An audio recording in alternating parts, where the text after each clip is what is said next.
Yarın ezel bahar yaz ayları gelende ya bir çiçek ya bir çimen gülemen. Menezzinem gülemen, bülbülemen gülemen, zalim felek koymadı yanavlıyam gülemen.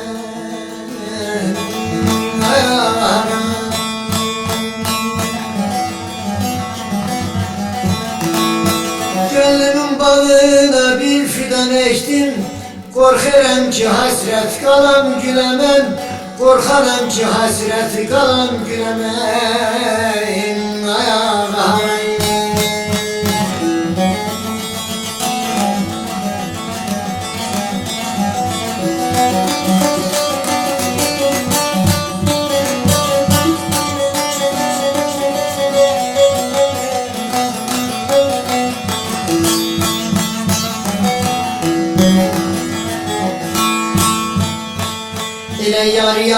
Yar eymenden isim yazdım toprağa taşa, düşündüm başım sazımla verdim başı başa.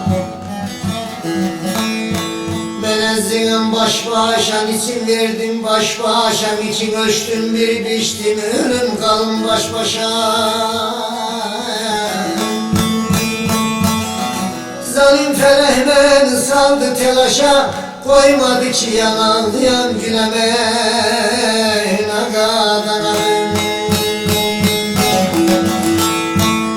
İle zalim felek beni saldı telaşa, koymadı ki yanağlayan gülemen.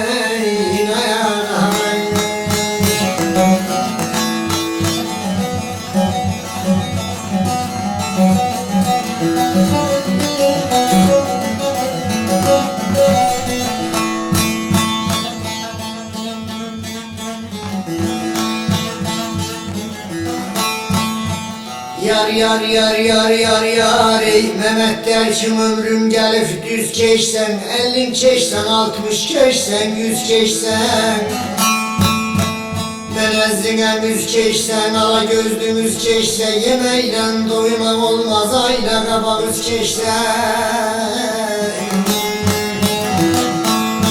İle yar ey bahar geçse, payız geçse, güz geçsen.